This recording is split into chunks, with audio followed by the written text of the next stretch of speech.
Hey everybody, Mary Beth Tice here with Team Gale, bringing you the third installment of our mini-series on landscaping and curb appeal.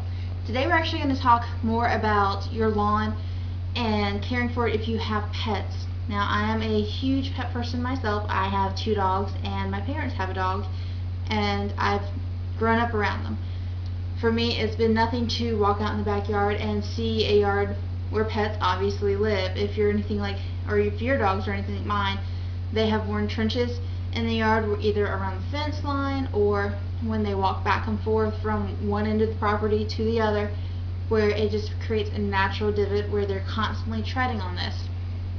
If it is a natural pathway, say you have a dog pen and they are walking to that area every single day, you can smooth out the area and lay down pavers. Make sure, if you need to, get some extra sand, soil, whatever, to put out your pavers and make sure it looks really good. This will help create a natural flow, and you don't have that little dip, like ditch-like thing from them walking back and forth.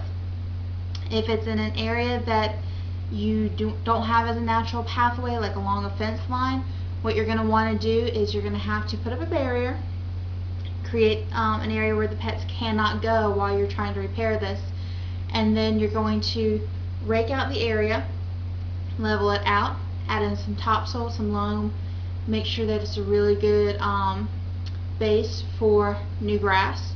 You're going to want to lay down seeds, which seeds can take up to 2 years before they can get heavy traffic on them, so be advised of that. Or you can lay down sod. Sod can take up to a year before it can withstand heavy traffic, depending on the area and the type of sod you use. So keep that in mind if you do that, but you're going to want to keep the animals off that area and keep any heavy traffic off that area until it has taken well. Another problem that you have whenever you have pets: pet waste. Whenever you take your pet outside to let it go to the bathroom, immediately afterwards you're going to want to take a hose, rinse off any urine traces. You're going to want to scoop any fecal matter and then hose that off to make sure there's no traces of fecal matter left on your lawn. Then you're going to want to take some compost. You can either purchase this or you can make it on your own, and lay about 3 inches down if you have an area that's really heavily damaged by pet waste. If you do this, if you clean the area every single time, you're not going to have to worry about nearly as much. But if you are just getting started in preparing an area or fixing an area, this compost is going to play a really big key role in what you're trying to do. The key to remember when you make your own compost: do not, under any circumstances, put pet waste into your compost. It doesn't matter if you're using it for your grass or for your garden. It is not a healthy substance in your compost, and you're not going to want to have that in there at all. But the compost that you make whenever you're repairing your lawn promotes healthy grass growth. So you're going to want to consider that when you are fixing your lawn. Now, while you're fixing your lawn, or just in general, you might want to consider having a pet area in your backyard. Fence it off, have it geared only towards your pets.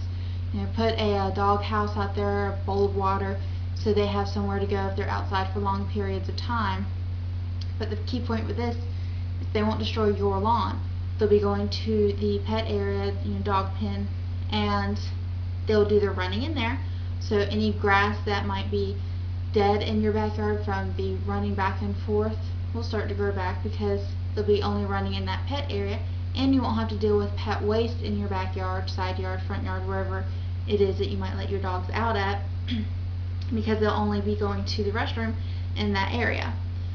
So while you have them in that dog pen area, you can now work on the rest of your yard, prepping it, making sure that you do have good grass growth, which I'll go over in our upcoming videos. And you'll be able to really concentrate on making sure that the areas that you have that are not dog friendly are really beautiful, really nice, green, lush. This comes in handy whenever you're looking to sell your house.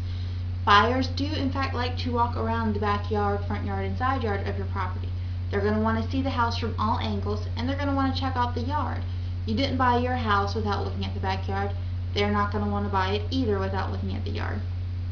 if you have pet waste that is just randomly in your backyard, somebody might step on it, it leaves a very poor impression of your property. However, if you have an area that is only for the dogs, and you might want to put like a nice little pretty sign out there saying pet area, be aware or be advised, something like that, so they know not to go in that area, then they can explore the rest of your property without worry. Alright, now these are just some quick tips on how to prep your lawn for, repair your lawn for dogs, so that way you don't have to worry quite so much about what your animals are doing in your backyard and how they may or may not be destroying it. If you have any questions, please feel free to email me at marybeth@teamgale.net, and we look forward to hearing from you. Have a great day. Bye-bye.